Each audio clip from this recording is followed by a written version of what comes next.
Hello and welcome back to Podatog, where we tog pods, pod togs, and do some other kind of things sometimes. Hello, I'm your host, Bugs Matrix, and with me is the always lovely Jordan Black, also known as Dead Domain, also known as Bugs. Why isn't there a Dragatog? Oh my god, she'd be so cunty. She would be so cunty. So here's She'd the be... thing.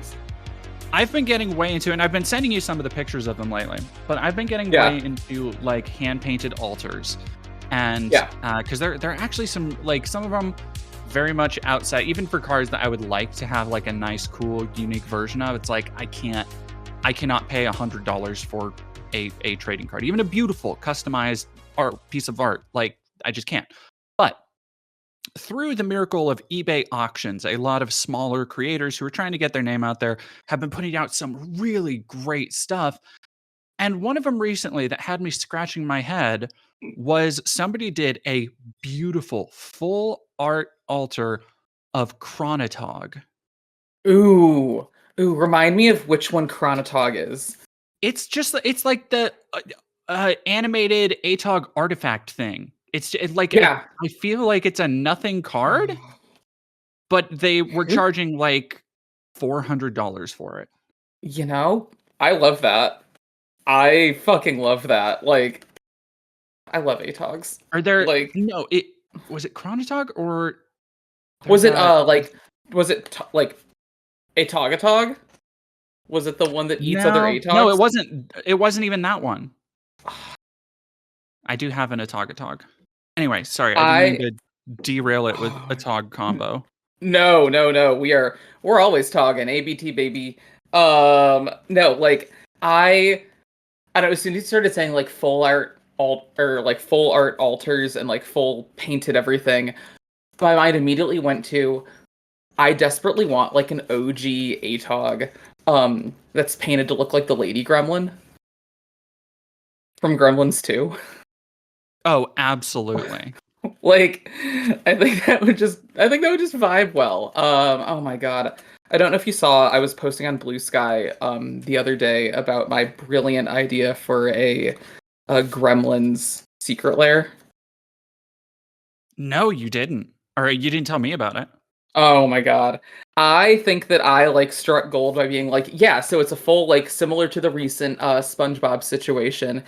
It would be so sick if it's like just a fully like universes within like just reskins, nothing mechanically unique, because I don't like that as a practice. I think that's bad actually. But it would be on the front would be various characters in their Mogwai form, and on the back would be their Gremlin form.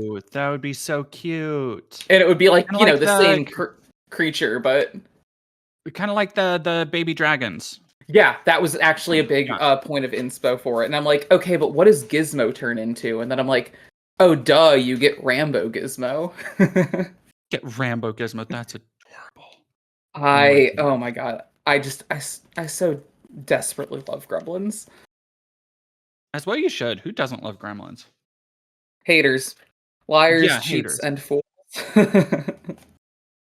Chief among the haters. So how have you been? You know, I've been doing. We need to talk about, speaking of secret layers and mechanically unique cards, we need to talk about April Fool's Day. But we'll get to that in a second. Oh, yeah. I've been so I've been going through and listening to and reading old Magic books. I am about halfway through. I started with the kind of the Antiquities trilogy. So started with the Brothers' War, then went to Planeswalker, and I am about halfway through Time Streams right now. And hell yeah.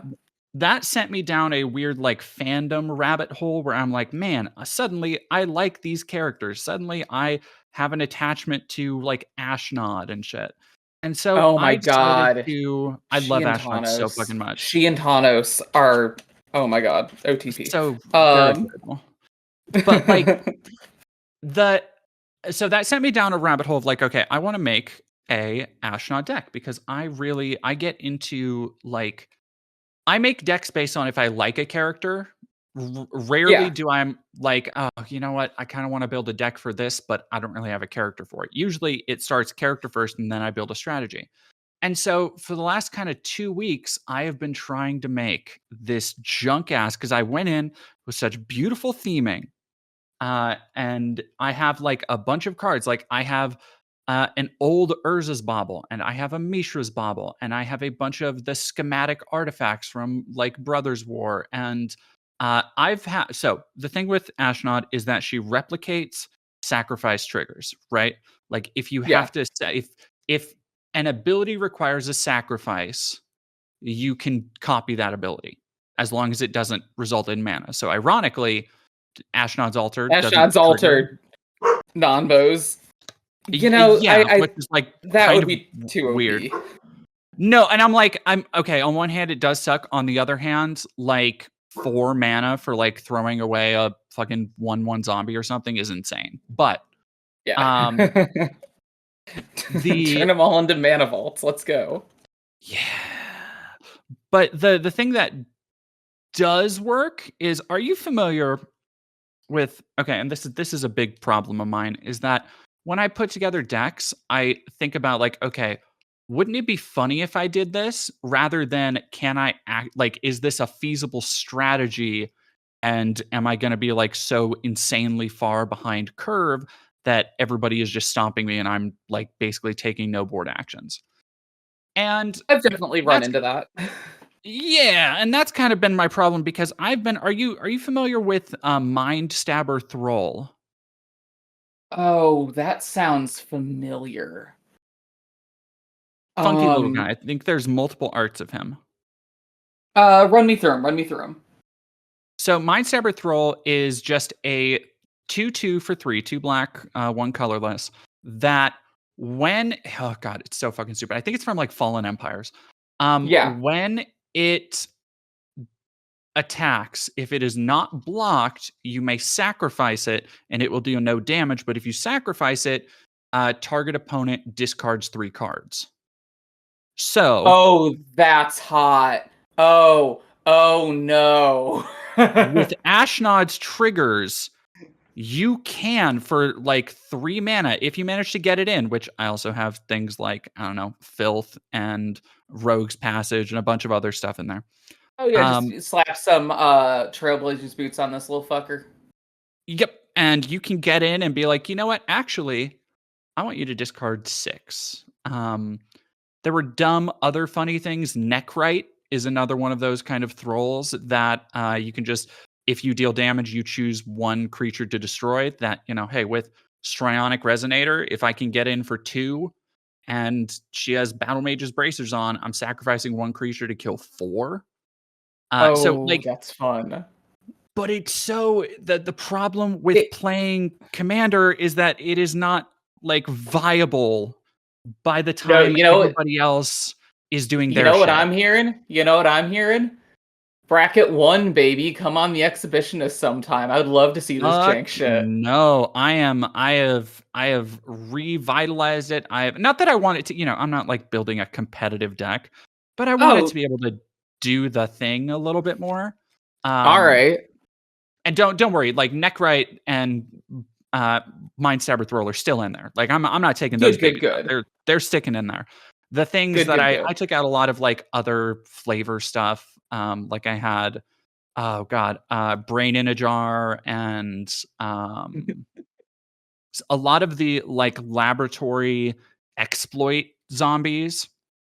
Even though Oh, some of those are fun. still Okay. good in like a sacrifice deck, like holy shit, because that also like what's the one? There's one scab that is 4 mana, and if you exploit a creature, it returns target instant or sorcery to your hand. But you can copy that trigger with Ashnod.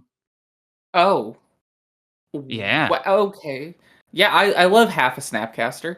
Yeah, Or I guess like a exactly. quarter Snapcaster, but like still, that's pretty decent. That's pretty fucking decent. Yeah, so like that's kind of just been a lot of my experience lately has been in this weird like Brothers War ish headspace. But also The other big commander deck that I've been really trying to get going with is the new Sultai deck, which Yeah. was the one I saved up a lot of credit. I took in a lot of cards to one of my local LGSs to get enough credit to be able to kind of do some stuff around Tarkir Dragonstorm. I ended up getting a bundle, a pre-release kit, one collector booster, and the Sultai deck. Hell yeah. That's And shockingly similar to my pickup, except my partner and I went in on a box together. yeah, like, and it's, hey, you know what? I will say this has been thus far pretty good. Pretty I good. Not gonna it's been ooh, all right. I want to hear about this Sultai deck. Then I might talk about my. I picked up the Mardu Oh boy. precon. So I do want But to say my yeah, biggest, because we'll talk about the rest of it, and I am yeah, bummed I wasn't able to afford going to a pre-release. I am bummed, um, mm, because I was actually really looking forward to it, but it's whatever. The one thing I will say is that I don't think I've had such a disappointing collector booster in a while. yeah, Especially now that they're like upwards of $30. Um, and I did get, because apparently, so I did not realize when they showed off all the cool lands, for example, yeah. I was under the impression that, like, okay, it's going to be like every other land cycle where there are big ones. Like the big hitters are the full arts that you can still unlock them in boosters, but they're going to be a little bit more rare. You'll probably get them more in collector boosters. The Dragon Eye lands are not only collector booster exclusive, but they're like, apparently, with word on the street, apparently there's only like 4 or 3 guaranteed per box plus 1 foil guaranteed, Yep. Yep. No, these which things is are going to be such a bitch. so fucking so I did oddly enough, the one pull I got from a collector booster was the red Dragon Eye land. Hell Um, yeah. which, like, it's a cool land. I have yet to pull any more. Like I said, I got the bundle, so I have the Shadow Art Dragonlands. Yet to pull any more from boosters. Like, I The, still don't understand, especially when there's 2 cycles like this. For the life of me, I do not understand why they are not doing what they did in Bloomborough and put 1 no, full art in every pack.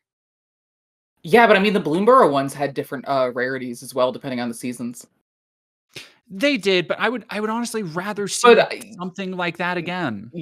yeah, no, it bites because the Dragon Eye lands are so sick. They're so, like, they look great in person. And, well, and the rest of my saltiness doesn't help that, like, the rest of the pack, for example, I got the same my uncommon slots, 2 of them were the same dragon in the same treatment, Oh, just one was oh, foil, and it was, like, yeah, uncommon something, and, like, it's, man, what are we doing here?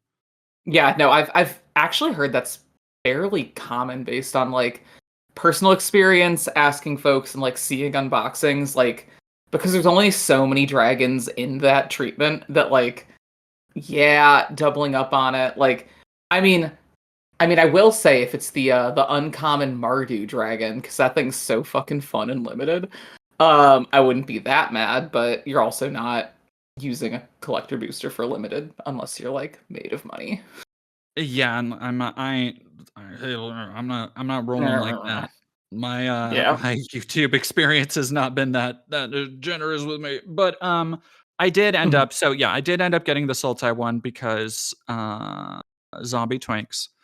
Yeah, And so I have a weird experience with mill decks, which is what this is. yeah. Where It's all self mill, right? Yeah, so it is a lot of self mill and then bonuses for bringing stuff back. Like, that's kind of, I think, what sets the Sultai one apart, is that it is not just that you are able to easily bring stuff back, but like, both commanders give you goodies when stuff enters from graveyard, specifically from graveyard to battlefield. Yeah, So it's kind of that's kind of where you want some of the stuff. And I've only played it twice because I've been really trying to get Ashnod up and running. And I'm going through it right now, and I put in a couple things. I put in like Kura, the Boundless Sky from Kamigawa. I put in Ymrith, the Desert Doom from D&D. The one thing, so here's the thing. I'm big, if you couldn't tell by the entire opening, on an Ashnod deck that, like, by the way, I forgot to mention, I specifically went to an LGS and went through all of their lands to get cards from, like, Urza and Invasion block for the lands. Like, that is how on flavor the Ashnod deck is. So, like, that's where I come from.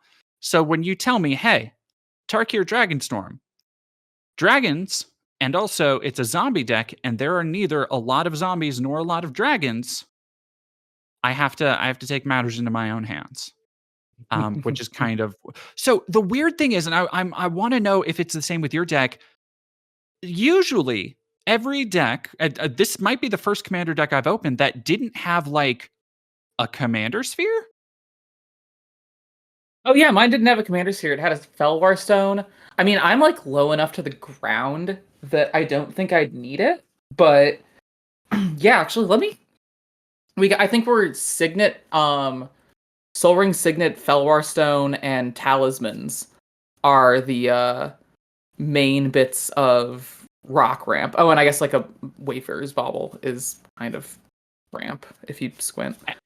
And like in fairness, this deck doesn't really need it, especially with like slight alterations. There are, it is, it is milling, so there's a lot of like ramp, there's a lot of return this from, this many lands from graveyard. I put AC and fucking Head Shredder in here. So like, yeah, there's some other good work being done there. This is the first though, because again, like when I was buying Duskmourn commander decks, I was in that phase of like, I'm just kind of stripping these for parts for other decks or for like a color that I want to build. And now I'm in a place where I'm trying to really maximize the potential of this deck. And I think so far the Sultai one, pretty good. It is really fun. It can kind of hang in that 3 bracket. Like if I get put down at a 3, or if I end up getting potted up with a 3 at a store, if I have this deck, I won't be too terribly mad because at least I can do like game actions and shit. I've been optimizing the shit out of Zurgo, and I'm causing problems on purpose. So Zurgo, that's the Mardu one, right? Yeah, it is. Actually, before we pivot to Zurgo, I do have a very funny card suggestion. Okay, lay it on me. Are you familiar with Giltleaf Archdruid? It's an elf from Sounds Morningtide. Like a black elf. No, it's 3 and 2 green. And here, I'm just gonna read the whole thing. So, and I only recommend this because when things leave your yard, you make zombie druids, right? Yeah, sure do. Okay. So, this is maybe one of the funniest Druids Matter cards of all time. She's got 2 lines of text. Whenever you play a druid spell, you may draw a card. Cool. And also, tap 7 untapped druids you control. Gain control of all lands target player controls. Oh!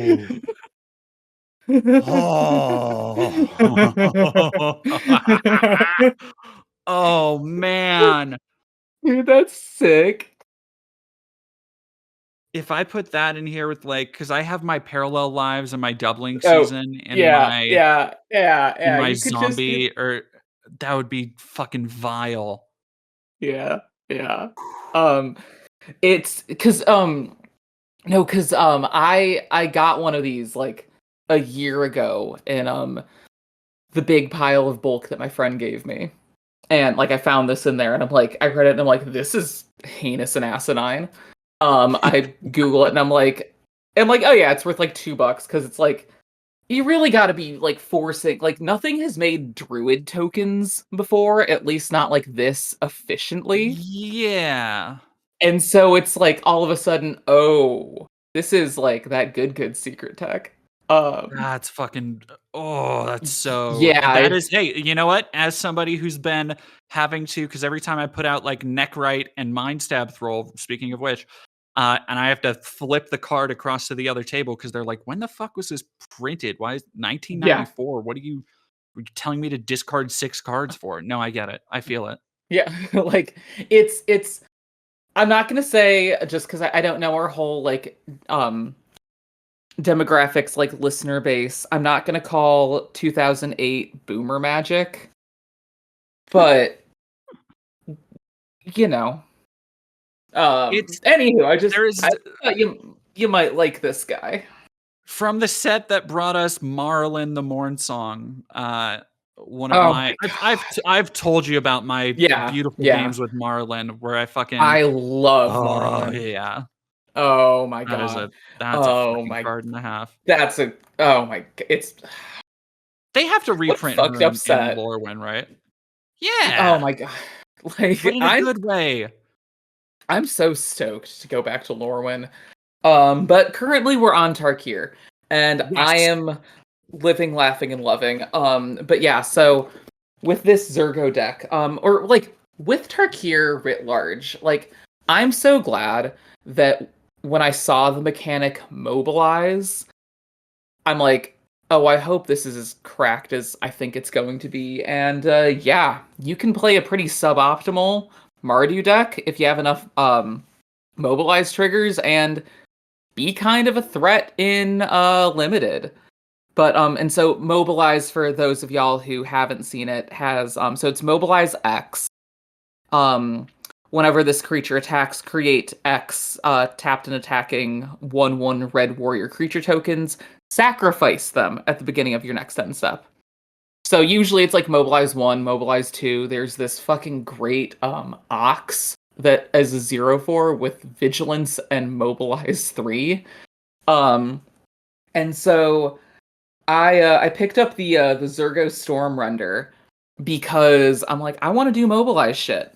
And it cares about creature tokens, it cares about like things dying, and I'm like, what if we just made that so much worse? And by worse I mean so much funnier. Because I think the deck needs, like, an impact tremors, a pitiless plunderer, Ugh. um, a I mean, Mondrak. no. Oh, okay. No, yeah. You told me about this. Yeah. Have you Um, managed to crack that new Elspeth? Speaking of heinous token um, generation. Not yet, but we still have when we bought the box, we set aside 12 packs to do another sealed. So, um maybe there's one in there. There could be an Elspeth in the little pile of packs I just tapped. I mean, there is 'Cause so yeah. I wanted to talk about because I've looked through, I have a lot of now I have familiarity with this kind of deck, and I was looking at some of the deck lists because the Mardu one was the other one I was looking at. There's Gix in there, right? There is. I actually took him out to put him in Ria. I mean, like fair, but it's like Gix is like a $10, $11 card or some shit. uh it's come down a little bit, but yeah, Gix, no, the reprints in this are fucking awesome. Like New there's Art a Skull lot of Clamp. I feel like they've really been trying to do a lot of value. Yeah, no, this thing, I I'm honestly, I think this is a really well constructed precon. I literally just sleeved it up like as we were getting set up to talk, so I have not had a chance to run it, but like, I mean, it's only got 15 basic lands, and all the new cards are really fun, and like it's got an Adeline Resplendent Cathar, that's a fun card. Oh yeah, it is. It's got a Hero of Bladehold. Like, of course I'm going to get the deck that has a Hero of Bladehold. Hell yeah. No, yeah, um yeah. That's like that's the it's other one that's out everywhere. I think the one that I keep seeing that is clogging up shelves right now is the Jeskai one. Yeah, that's been like, because it's, I mean, like, I like second spell matters stuff, but I that like, of all of them, that was the one that I'm like, I don't know, it didn't speak to me. Like, I mean, the Teamer one looked super fun. Yeah, the The Teamer one Abzan, looks really fun. the Abzan one that cares about big butts is fucked up, and it's not hard to modify to make it even more fucked up. God, put a siege. Did they put a siege rhino in that? They should have put a siege rhino in that. Just for nostalgia. For nostalgia. But Apparently, you can pull I think it might be in the special guest slot, but apparently you can pull a Japanese siege rhino from fucking the collector packs. Is it a siege rhino or is it the skirmish rhino? It It might be might be his. skirmish rhino. I think it's his baby brother. But I mean, Yeah. skirmish rhino is still thick as hell. Like my god, I have so thoroughly enjoyed this set. Like, this is probably the most capital M, capital G Magic the Gathering set we're going to get this year. For better It and feels worse. like so I haven't seen people like this excited, or at least at my LGS, to the point of, because you can kind of tell, like, going in different stores are going to be different, but like you can kind of tell how excited or how well a set is doing just by how much shit is still on the shelves, like the Yeah, week after a pre-release. For yeah. example, Aether Drift, they still have, I want to say, like at least 10 booster boxes just kind of sitting there. Oh Um god. yeah, and it's just like Yeah. that bright ass Aether Drift box art. They are already, like, they are out of collector boosters. They have, like, last time I was in a couple days ago, they only had 3 or 2 of the Jeskai commander decks left. Like, they were tearing through stuff. And I mean, I like, feel like I haven't seen that since Bloomborough, maybe? yeah, I think that would be, yeah, I think that even more so than like Duskborn. Oh, for sure, I think yeah. that like everyone loved the cute little bunny set, as well they should. But yeah, it's been like the pre-release that I went to was packed. Um and I mean, granted, like the pre-releases that I've gone to as of late haven't been for the most like hyped sets. Like, I'm not surprised that everyone was like, yeah, we're going back to Tarkir. Let's fucking go. But like, just the energy there, like everyone just seemed so excited and positive and stoked. And like, I love that they did the thing where or at least my shop had it set up so that when you came in, if you got there early enough, you could pick different tables would have different like clans affiliated with them. Oh, So it's like that's if so you want to fucking sit at this cool. table, you're guaranteed to get a Mardu box, or this one's the Abzan table, et cetera, et cetera. And so like I love that. that made it like, I mean, like Vi and I were discussing like the pros and cons to like, it's also kind of fun to just be like randomly assigned a clan and then just having to like figure it out. But yeah, oh my god, like it mobilize is like they keyworded the hero of Bladehold thing. Like, of It course just this is like, it feels like the most, and again, we've talked about this since Bloomborough, but it feels like the most magic ass magic set, and that's why people are excited. Like, I have some friends who I was trying to get in to, like, just, play some, because I'm like, oh yeah, I opened some packs. I was hanging out with them, and they're like, yeah, they've been really honestly super burnt out on Magic lately. Partially because they just see all of the fucking universes beyond, all of the secret layer drops, all of the rest of what is, and we'll talk about, like I said, we'll talk about Deadpool in a minute here. yeah, And I can't really blame them from that perspective, because I'm like, okay, yeah, look at the rest of the fucking year. Like, we have Tarkir, and then we're gonna have Final Fantasy, which is going to sell insanely. that's Like, yeah. I cannot even imagine. But then we have Spider-Man and Avatar, and here's my thing, right? we have the Edge of Eternities. We do have Age of. Thank you. We do have that at least. But even then, we can get into that. Yeah, and so I have thoughts on Edge of Eternities that I'm hoping for, even though I'm in my heart of hearts I know it probably we'll get there in a second. But the thing is that so we know that cycles and sets are planned like 2+ years in advance, right? Yeah. So whatever feedback is coming from Aether Drift, Duskmourn, all the way through to last year, pretty much everything post March of the Machine, we are probably not going to see the results of that pivot. Like, for example, the reaction to murders at Karlov Manor, we're probably not going to see the actual, like, okay, let's not do that, an actual corrective step until whatever gets announced for 2026. And likewise, I think the planning of, okay, we're going to try Universes Beyond and do half and half.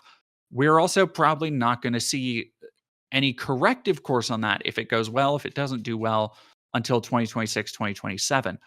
But what I really think, and that kind of sucks, but what I really think and what I really feel is that if you keep having these set, like it is a classic act with your dollar thing, where if you keep having these sets that people are, because the lifeblood of Magic is not, as much as we love LGSs, it's not LGSs, it's the people who show up to buy the product. It is the people who show up and have these relationships with the people behind the counters who know each other by name, who see each other multiple times a week, who all come together and love this goofy ass world and all of these planes, regardless of how many, SpongeBob cards they put in there. And if those people, the people who are now flooding, and like I went in and they were like, yeah, we're out of pre-release kits.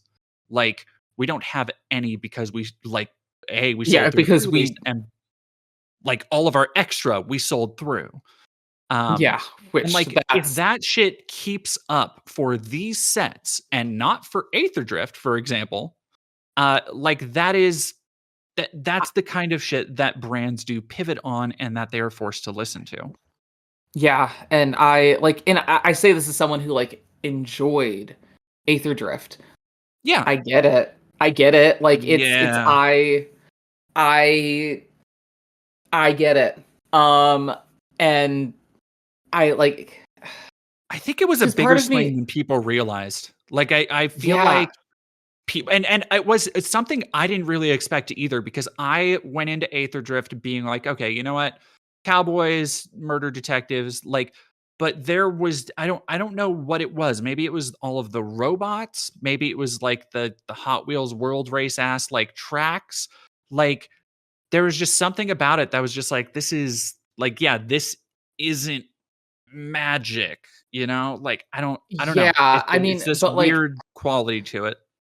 It feels like it was supposed to be an unset almost. Yeah. And if that were the case, I think it would have been more well received. Yeah, probably. And like, I mean, I do mechanically I found the limited like format to be really fun. Like, I really enjoyed like the start your engines and like speed mechanic, as well as like exhaust was cool, and just like being kind of, excuse me, not quite like forced, but strongly encouraged to play like a vehicle centric deck was like a fun brewing experience. Yeah. But I've enjoyed I've made 2 commander decks that are kind of Aether Drift themed with like cars and everything, and I've enjoyed making those. Like, I think there is stuff in there that I do really like, but I think by and large there is an aesthetic sensibility to Magic, and also the people who play it, that I hope Wizards are starting to realize. Yeah, no, I mean, it only bends so far. Yeah, because like, what was the last set of 2023? So going into Murders, the last thing before that was like March of the Ixalan. No, it was it was Ixalan. It was Ixalan going into that, and so like, Ixalan's I would say like a fairly popular plane. If anything, it's got like the dino factor. But like, oh my gosh, I don't know. Even then, like, that had kind of the stink of the Jurassic Park cards, which like are fun, but also like I think what I'm trying to say is like 2024 was a very weird year for Magic, and 2025 is also going to be kind of a weird year for Magic in a very different way. Yeah, weird in a way that feels more like a breaking point, I think, for a lot of people. Because, like I said, I have friends who are like when people are talking about, hey, did you see the Deadpool secret lair? Did you see this, that, and the other? There is just this kind of air of apathy about like from half of the group. Like people are just like, yeah, I saw it. Yeah, I'm good. Yep. No, I had friends that are like very heavily invested in the game and have been like playing for like over like a decade. Honestly, some like literal decades. That when it was announced that we're going 50-50 universes beyond, universes within, sets that are also going to be like standard legal every year, they're like, I'm out. I'm not doing that. You can't make me have to care if I want to like pay attention to anything that's not Commander. Like, because I feel like that like the universes beyond of it all, at least in my opinion and in my experience, is much easier to stomach at a Commander table than it is in any sort of competitive 60 card scene. Yeah, definitely. Like just because at Commander you can ignore any of the Universes Beyond cards and not include them in your decks. You can, you can't stop anyone from playing what they're going to want to do, but like at the worst you're going to suffer through someone's SpongeBob the Unifier deck. Like that like yeah, God. Like yep. live a little, have fun, it's fine. Like it'll be over in an hour. Like target them unnecessarily. I don't know. I'm not your mom. But like yeah, I mean even the only competitive formats that I like even really play or pay attention to are like Standard and Pauper. And I'm like, oh god, I'm worried that like I'm you know what? I'm curious what the scene is going to look and feel like. Just because on the flip side, we have the very on theme Magic like Modern Horizons series of cards that always fuck up Eternal formats and probably should stop. I love that so much comp is mod MH3 block constructed. It's great. I mean, I say this is like I love my little Rakdos Affinity Pauper deck. Even after the bans, which but yeah, you don't like having like, oh hey, here's Psychic Frog. Here's all of the medallions. It's right. It's like which I mean, I guess I'm like it's much ado about nothing. Like I'm saying like I'm not happy with Universes Beyond or certain like overtuned like Fire Design 2024 2025 Universes Within cards either. Like please don't like let me feel like I'm being handed the type of deck that I should be playing. Like oh my god. Did you see that they banned Psychic Frog in Legacy? Yeah, I did see that. Like thank god. That I like it like he's just look at him. How can you be mad at him? Look at him. I think a lot of the Modern Horizon designs are really cool. ... For cube in isolation. I think they're great cube cards. Like oh my god, yeah. Draft one person gets to draft a Psychic Frog. Hell yeah, and you get one Psychic Frog. Like oh my gosh, I don't know. Like this is also just like such a tangent, but like I just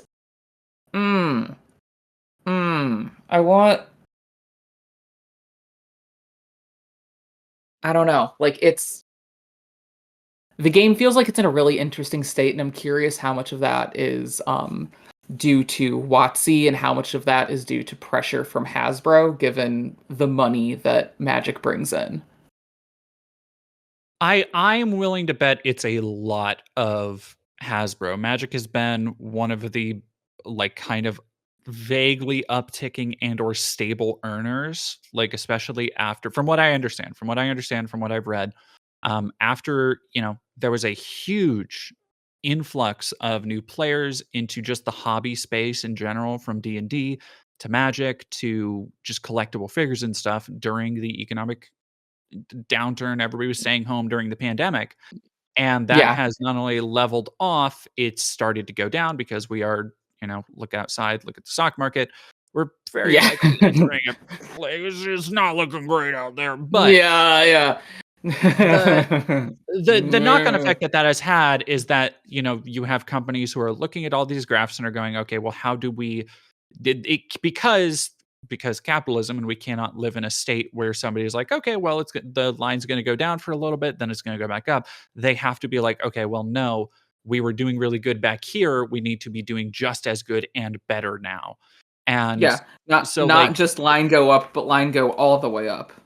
exactly. And that's like gonna be the thing because guess what? As we've seen with just like even the last three sets, like if you include Innistrad Remastered this year, like the variance of interest between Innistrad, I was about to say SpongeBob, Innistrad, Aether Drift, and Tarkir are like it's a big old spectrum.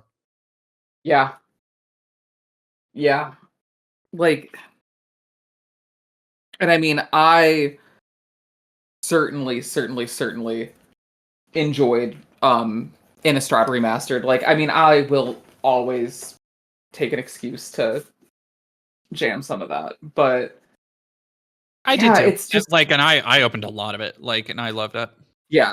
Oh yeah. Like, but yeah, it's just like I'll probably pre-release the Universes Beyond stuff this year. I'm curious about how Edge of Eternity is gonna go story-wise. Like, I wouldn't be surprised if it's hits similar for me like Aether Drift did, where the story was what made me kind of care about the cards. Yeah, yeah. Like, um and I mean, especially the way that Tarkir's story ended, I am deeply curious to see where we're going with this. But yeah, like it's just so So it on the subject of Edges of Eternity, Edge of Eternity, I believe. Edge of Eternity, Edge of Eternities? Edge of Edge Eternities? of Eternities. That's what it is, plural. Did you ever read the 90s books at all? I haven't. I'm, aware of some of the stories in a very like Cliff Notesy way. But if you got something for me. So I can't remember if it's the second one. Like, okay, first off, if anybody hasn't read the books, go read them. They are like, especially the ones which I believe starts with the Antiquities block, are the ones that are like, hey, these are actually canon. We care about like creating a story now. Um, and like the story, first off, the Brothers War book is basically the entire outline for the set, which is wild, like how closely the set stuck to the book from like 20 years ago. Um, Secondly, the main character, so Zancha, a character that I have seen played at tables, and people is always the fun, like, oh, hey, Zancha is trans. Yeah. And I didn't realize that, like, her first card, because she's been featured on card art in the 90s, but her first card was in like 2017 or something, when she was essentially the main character of the second Urza book, uh, Yeah. and is like incredible trans rep and just a great Phyrexian character and like holy like man, what a yeah. Worth reading honestly for the Zancha stuff alone. Um the third book and the second book a little bit, but the third book, Urza goes and planes one. Actually, never mind. It's mostly in the second one. Urza goes and planeswalks and is like learning what a planeswalker is, because after his battle with Mishra, his spark basically ignites and suddenly he has the power to be like one with the multiverse and phase between all these realms and has no idea what he's doing. But he Urza having no idea goes, what he's doing. Who's gosh, fucking shocker. When you look at it's weird how much of a heroic character he kind of is, like, or is depicted of in card art, when essentially he's like a wizard Walter White. Oh yeah. Oh yeah. Like he's just like constantly fucking shit up by his, like, if not stubbornness, then just like unwillingness to back down or listen to others, and is always like, okay, you know what? Actually, I'm gonna fix things by fucking them up even more. Great character, phenomenally well written. But the thing is that when he discovers his like planeswalker abilities, the book describes that there's this like whole chapter where he talks about going to this place called, I believe, the Blind Eternities. Yeah, yeah. And it is the space between spaces. Yeah, like these edges of existence where there's kind of everything and or nothing and unknowable eons of past in between these pockets of reality, and like all this, like very kind of celestial. It's like, yeah, like celestial outer space is kind of how I have like understood it. It reminds me a little bit of like Jack Kirby style, like the 70s cosmic Marvel shit, where it's just like, it's just kind of fucking weird, and it taps into this bizarre, like pulpy vision before everybody had a. All right, so this isn't gonna exactly tie in, but walk with me here. It ties into this kind of like pulp sci-fi vision of before everybody had a very regimented idea of what space and space travel and then therefore science fiction should look like. So I went to see a movie. I was actually talking to Mia Moore about this recently. And I went to see this movie called Ash. It's fine. It's not great. It's a Shudder original. It was playing in a theater. Incredible soundtrack. Ben really digging the soundtrack. But it's one of those movies that, and stop me if you've heard this premise before, but a crew of people are stranded in a high pressure horror situation on an alien planet and things go awry. And it's one of those things where, like, watching it, and it's not, outside of that basic premise, it's not really that similar to Alien. In fact, it's a little bit more similar to Dead Space. But it makes you realize that there's only so much you can do with a premise now without it having to, like, just through force pay homage to something like Alien. Like even Dead Space, everybody was like, oh, it's Alien meets The Thing. And I feel like the idea of kind of eschewing that and not being like, I would love it. I would so love it if Edge of Eternities was tying into those ideas that are, they're like still, present in the lore and stuff, but haven't really been touched, and taking that same kind of like very pulpy lens. I think I told you that there was like, somebody was speculating that, like, I think it would be really cool if they did, like, if all the Edge of Eternity stuff looked like the Frank Franzetta art, where it was like, here are these big muscle bound like barbarians and shit, and like heavy metal album covers where it's like, is this sci-fi? There's a dragon and a laser gun. Like, I don't know, but it's like kind of fucking cool. And that's what I really want. And what I think we're going to get is, hey, y'all know Mass Effect?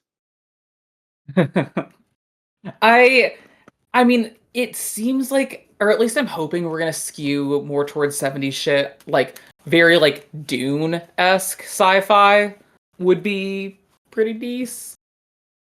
But yeah, I think I would take that too. What if they do Dune like special guest cards? I would be pretty into that. Like, I'll allow it.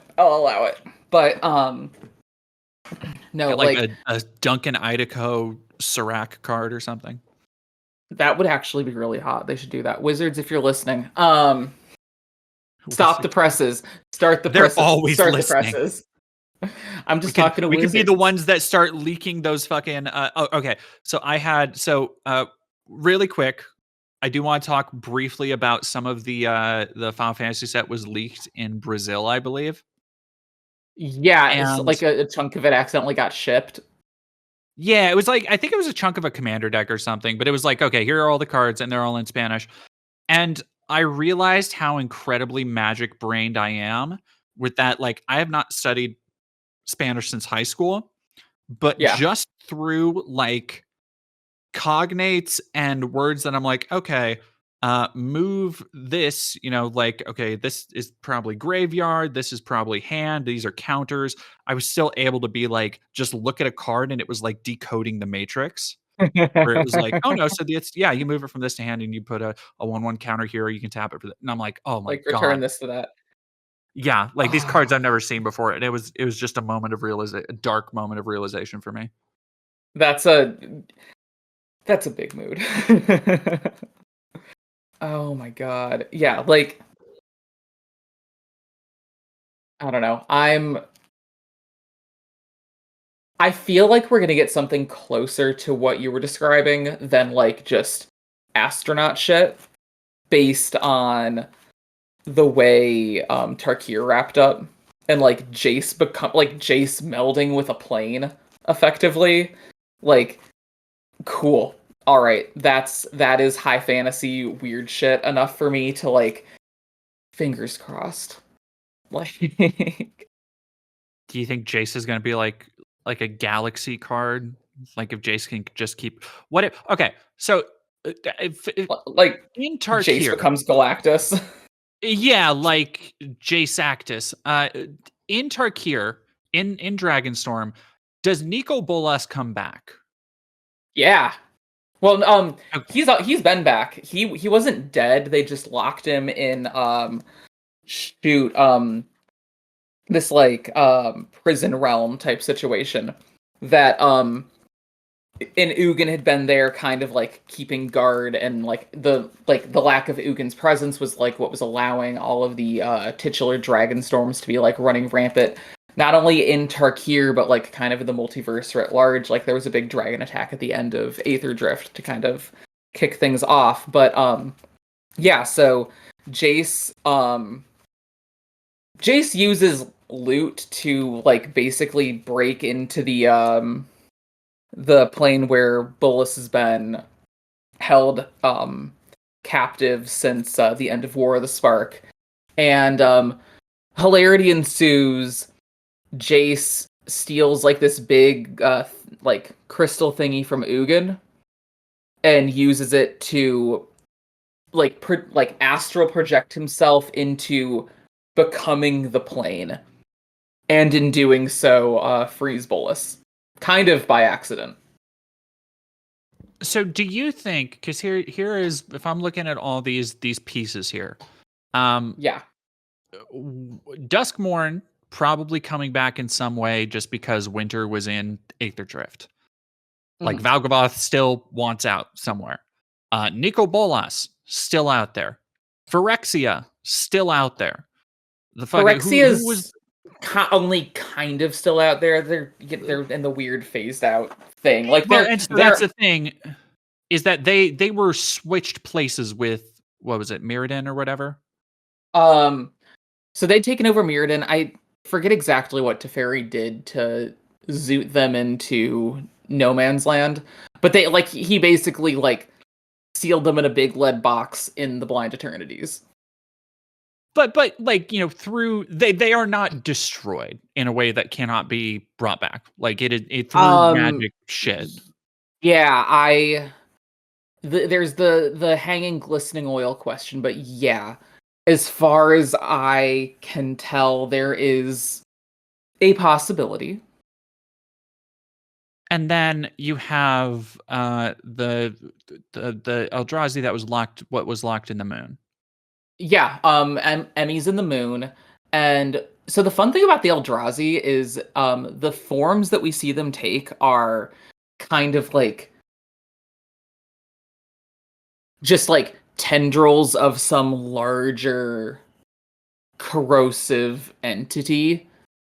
So like, Emrakul's just like the thumb of this thing that kind of exists kind of in the Blind Eternities, kind of in this like space between spaces. So yeah, like we could be seeing some spaghetti monsters.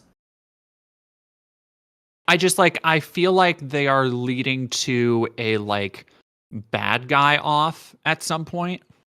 Yeah, I could see that. I mean, like, Where, I'm like, kind of... what if Nico Bolas gets completed, or what if Valgavoth fucking starts working with the Eldrazi or some shit?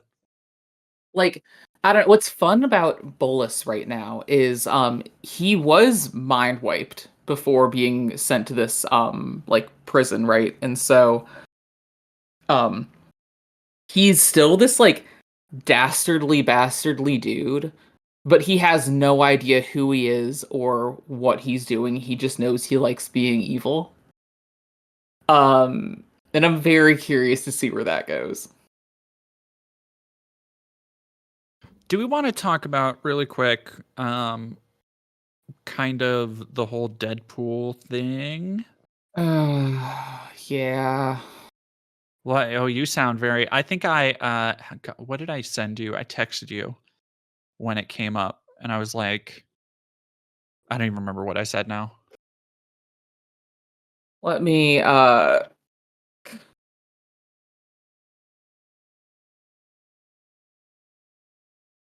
was on the first. On a scale of 1 to chimichanga, how are we feeling about Deadpool?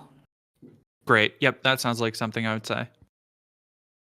Yeah, and I think I was a little more favorable than like giving it about a week to sit. I'm like, man, can we cool it with the like mechanically unique?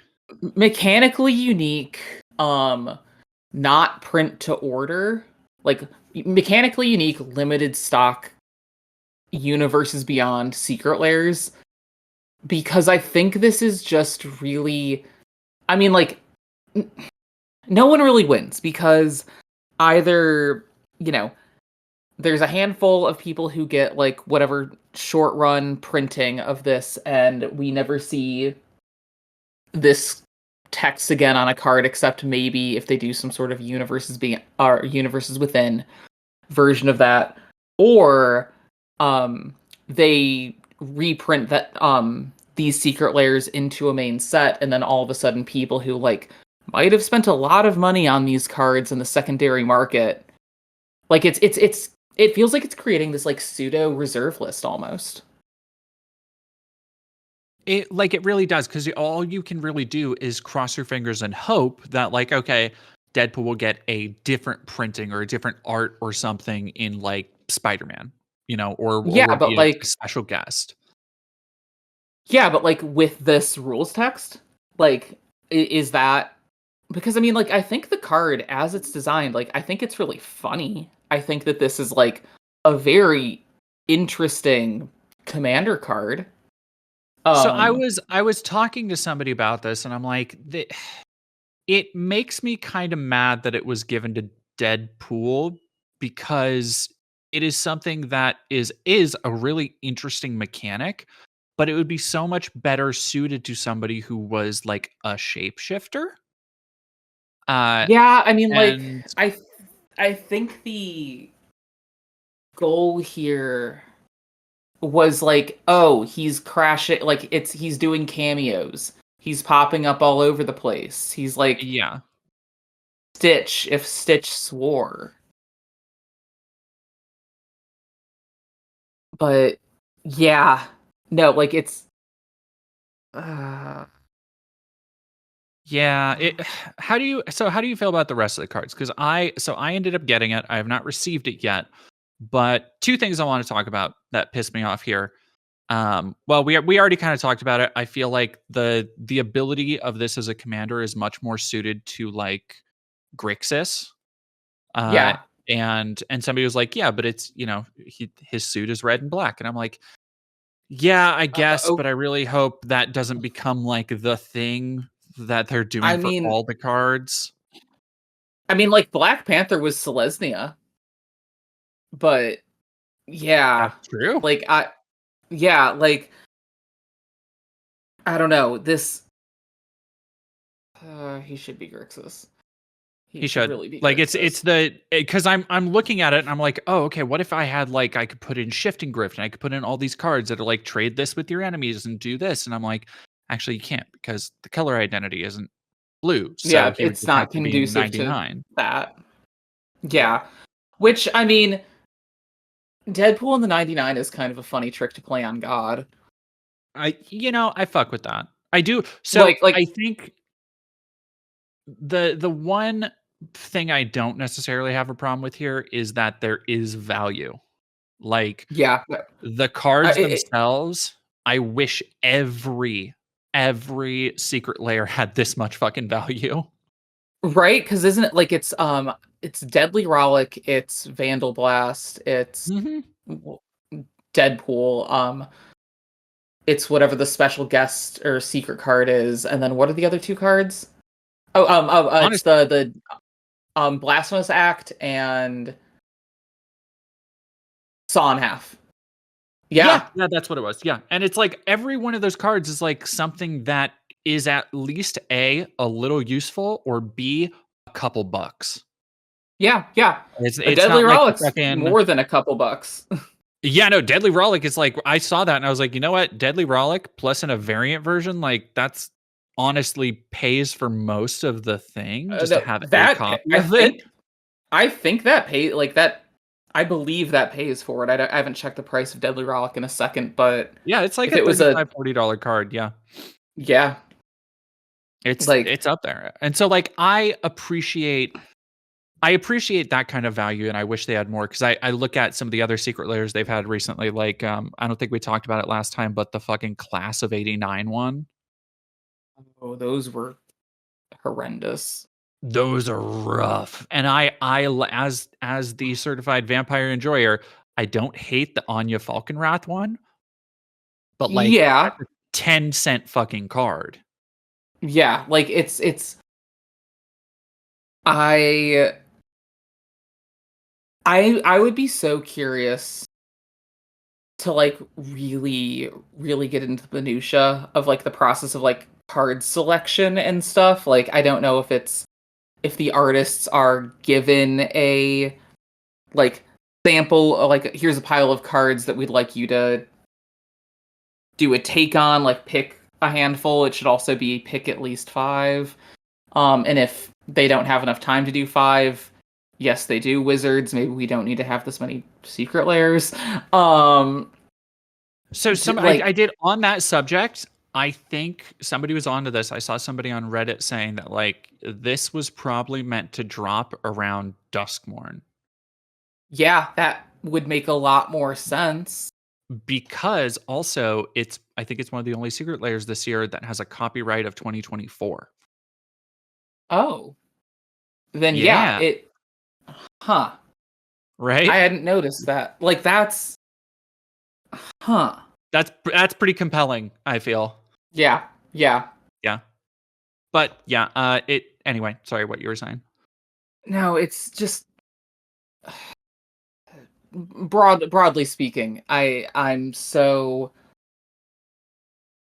very frustrated with the concept of like where secret layers are right now, just because like they could be really cool, they could be really normal, they could be really exciting, but it's like this just inundated with so many goofy variants that like the card selection is so hit and miss. And like sometimes I understand the argument that like, oh, but if you like the artist or if you like the art or if you like the theme, whatever, like this is a luxury hobby anyway, like and you don't have to buy it if you don't want to and all that. But like at the same time, I, if you can't come up with 5 cards that pair together with some theme that don't add up to at least the base value of what you're paying for the secret lair.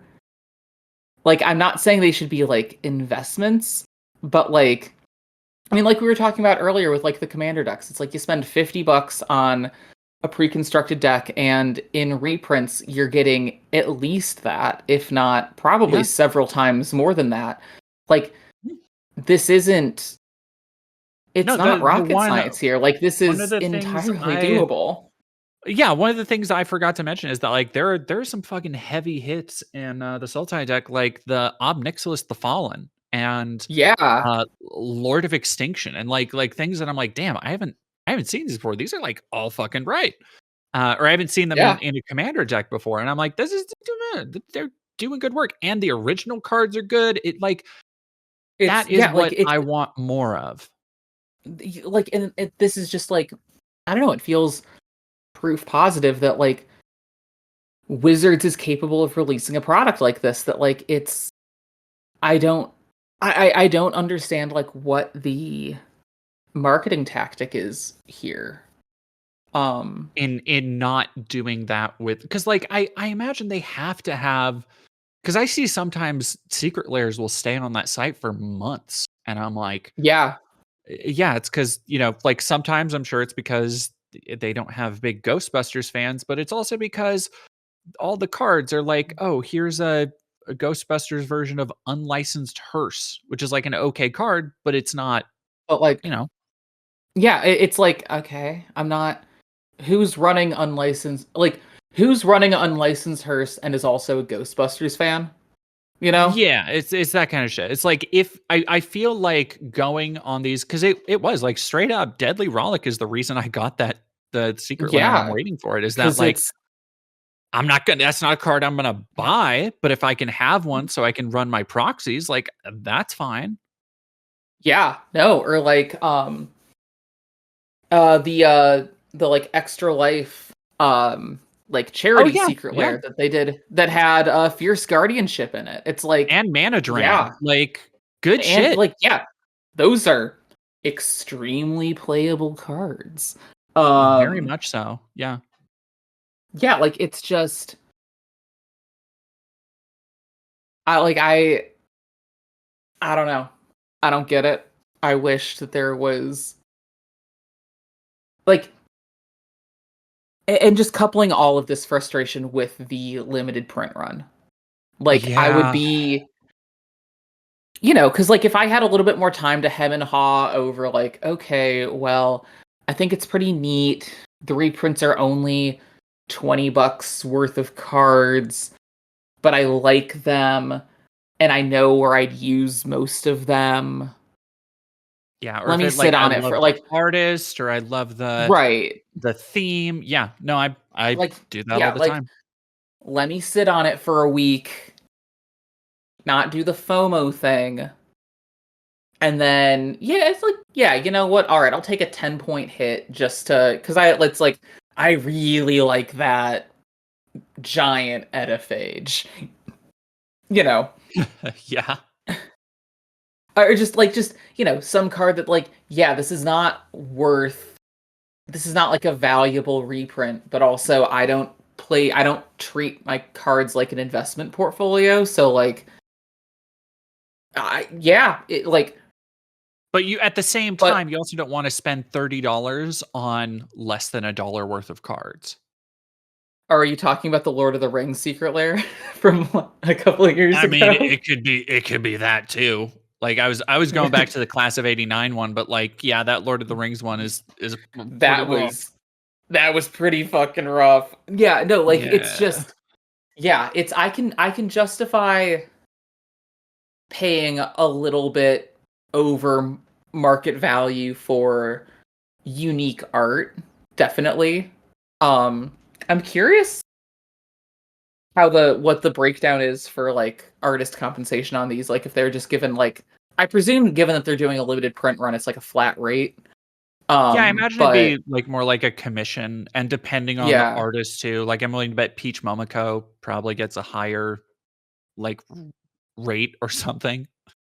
Probably. I don't know. The whole thing is just a little bit too goofy. Like, I don't buy secret layers. I sometimes pick up singles from secret layers. Yeah, but there hasn't been anything. The eternal cry is buy singles. Like that's what you Yeah. do. Yeah. And or I think that it's also worth it if you want to strip a commander deck for parts, go for it. Or if you want to use a commander deck as an inroad to some degree of pre-constructed archetype, that's a great starting place. Like in many ways, I feel like buying a commander deck is like buying singles. Um but yeah, like if you're, I don't know. It's just I find the whole like current strategy of secret layers to be really confusing. I I get. So the other thing I wanted to talk about on that note is the extra cards, particularly with this Oh yeah. Deadpool one. Have you seen these? I haven't, but I'm just thinking of the Miku extra cards and like the Snapcaster Yeah. Miku of it all. Oh my So god. one of them, as far as I know, and these are just from the ones I haven't opened mine yet. So, but these are just from the ones that I've seen. One of them is, oh god, what's the red card? It was reprinted in Foundations, and it's you give a gift Oh, to the somebody. oh I I'm spacing on it. It's the one with the cat in the art. Yeah. Yeah, it's the one with the little baby cat. Yep, but it's Harmless something. Offering. Yes, harmless offering. That's what it is. Harmless offering, but it has everybody's favorite shark, Jeff, on it. Sure. Yeah, which I'm like, okay, yeah, I love that guy. All right, let's do it. Yeah. Yeah. The other And one, Harmless Offering is a very fun commander card. Like, sure. yeah, like that is especially with Deadpool, especially with that commander. Yeah. Like that's really weird, chaotic board state thing goes well with the rest of it. Let's do it. Perfect. The other one is Bugs. Are you familiar with Blacker Lotus? Are you are are you fucking for real?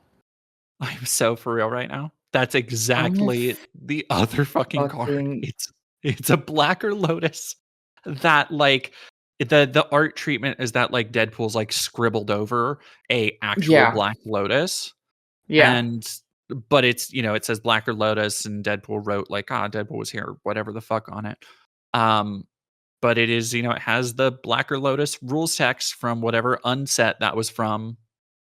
So it's Crack it is Tarot, like, etc. yeah, like it like essentially a what is, so the two I've seen, you have Harmless Offering, which is a useful, fun card with fun treatment, and the other card is essentially absolutely useless outside of like even in a box, like nobody's going to use it because the entire thing with Blacker Lotus is that you actually tear it up and Yeah, it's a I mean, single player card. So like nobody I'm who paid for it is going to do that. I'm so curious as to what sort of like rule zero or house rules approach people are going to have for this. Like, Yeah. I mean, so if I were to,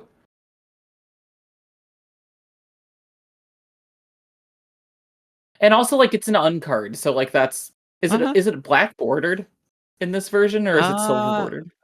I think it's full art because Oh, the edges are like cut off, so I don't even think there's a border. okay, so that gets around. Okay, so that is arguably commander legal. That's a very funny way to get around the silver border question in and of itself.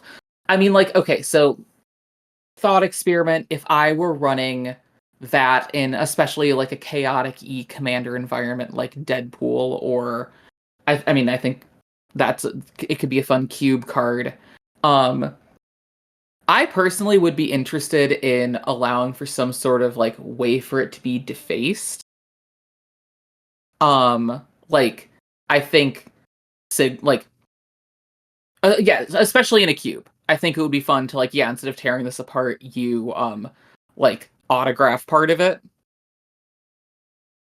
Like that counts as Yeah. the like it's spiritually devaluing the card. Um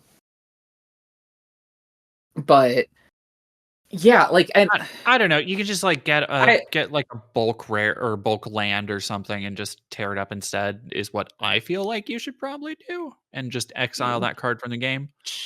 Sure, yeah, that's fine too. Yeah, but it's like, and I mean, so on the one hand, I think there is a very like, this is a fun, playful problem that like if someone came up with a, like we're talking about, like a sort of like potential solution or workaround, I'd be very all for that, because I think you're not playing this outside of Commander or Cube. Yeah, basically. So, like, do something silly. I really support that. But also, like, that's... Yeah, it's like such a that of all the magic cards, of all the fucking like secret Groots that people lost their goddamn minds over, and this is the first off, I think Jeff, great idea. But put another Jeff card in there. Do another card with Yeah. Jeff and Deadpool. Like that, it's such like fucking mystifying because it feels like a what should be a punch in the gut where it's like, oh, did I get something? Did I pay for and receive something? One of 6 cards that is either going to be useful or probably not, honestly. I mean, so the one thing that I will say re Blacker Lotus is it is expensive. Is it really? It's a $15 card. Okay. Like, Yeah. I God will... damn, yes it is. Yeah, like, I'll give it that. Um, wow. That's... There's a Do you think listing it's for the Deadpool one on TCG Player I'm looking at for $200. get the fuck out of here?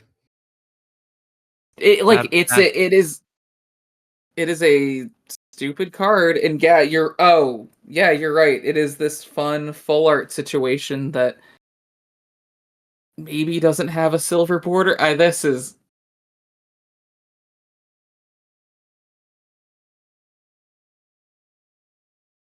Jesus.